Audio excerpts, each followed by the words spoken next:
Hey there. Today we are going to talk about a jackpot that went wrong. So CRED has added a new feature to their ecosystem, and they call it Jackpot. So you can play this jackpot on Friday, and you can win some products there. And what I understand from one of these posts is that due to a technical glitch, there were 200 people who won this jackpot, which was supposed to be won by a handful of people, right? And so instead of giving prizes, CRED gave the refund to people like points that they had spent.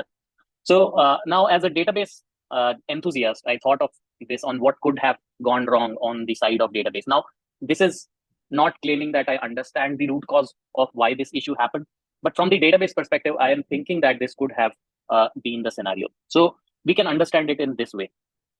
So we have a table where we are creating a table named Bex. So let's take a look at our let's take a look here. So we have connected to a Postgres compliant database, right? And here we have the database named Jackpot. Now let's see the tables that we have here. So we have a table named Bex.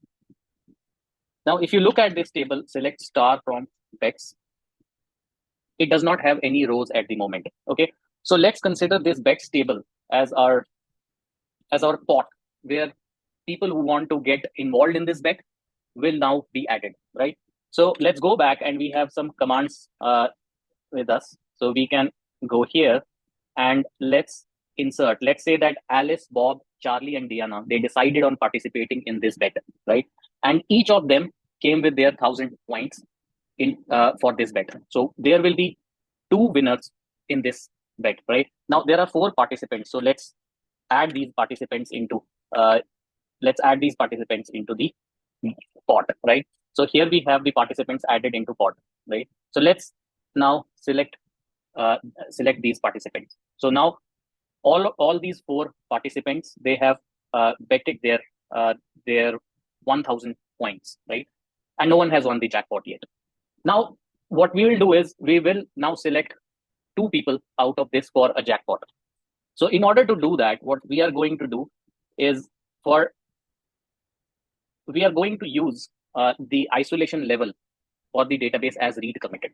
Now, read committed is the isolation level that most databases use by default, and I think even Postgres uses by default. So we will start a transaction with read committed isolation level, right? So here we go, we will start this transaction with read committed isolation level. Now, what we are doing here is that there isn't only one process which is picking the winners. There are multiple processes which are picking these winners. Why it can happen? Because a real bet would have millions of participants. And let's say we want to find 100 winners out of it.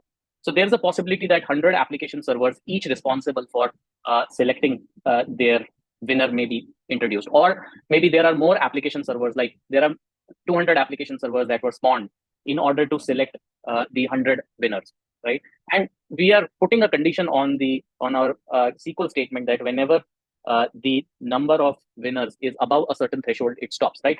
So let's do that. So we will spin 3 sessions, and 3 sessions will start a transaction. Okay, so we'll start this transaction here, here, and here, right? So now 3 sessions have started a transaction.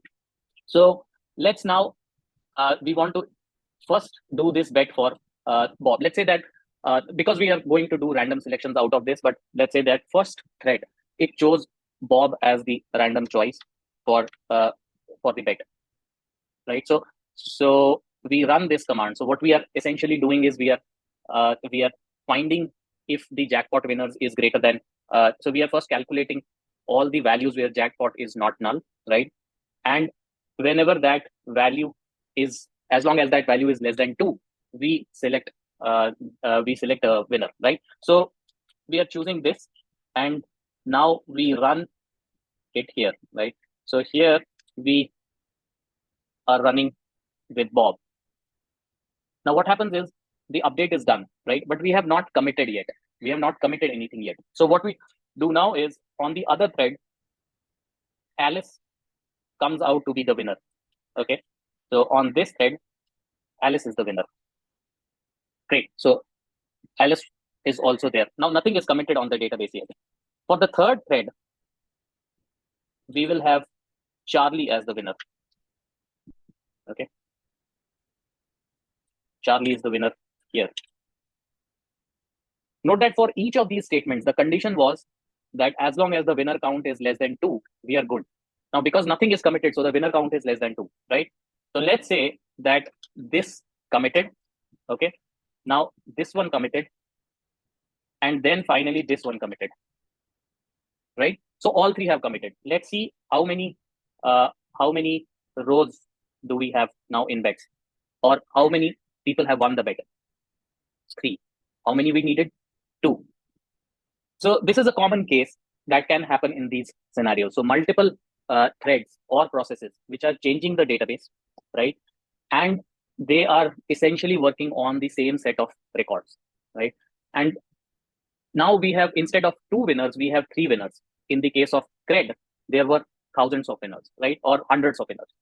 Now let's go back and see what happens if we change this isolation level from read committed to serializable, right? So we have committed all these transactions. So what we will do is we will empty our pot. So truncate table bets. Okay. Now there is no record in bets. Okay. And we will now insert all the previous values in bets table, right? So we have we have now 4 records inside bets table. Let's take a look at these records. Same. Now we are going to run the same thing that we did previously, but this time with serializable isolation. Okay, so let's go here and change the isolation level to serializable. Okay, so that serializable command is here, isolation level serializable. Okay, so we have started this transaction here, started this transaction here, and started this transaction here. See, the same scenario repeats again. We choose first Bob and we run with Bob. Okay, so on the first session, we start with Bob. So we updated, we have not committed anything yet. Now we go with Alice on the other thread, right? And we run the same thing again. Okay, it was run. Okay, now we go and now we change this to Charlie. And we run this here. So all 3 have run their update operations, right? So let's now try to commit it. So here we have run the commit. So commit is failing. Commit is failing, right? So this is what happens when you're running with serializable isolation. Now, what the process is expected to do at this time is to retry with a new count, right? Now you have hundreds of processes working on the same set of rows. One of them commits, others have to retry, and it results into it results into the correctness that you expected from the database in the first place, because now only one person out of those was selected. Other 2 will retry, and from their retry they will be able to select one winner. So that's the concept of serializability.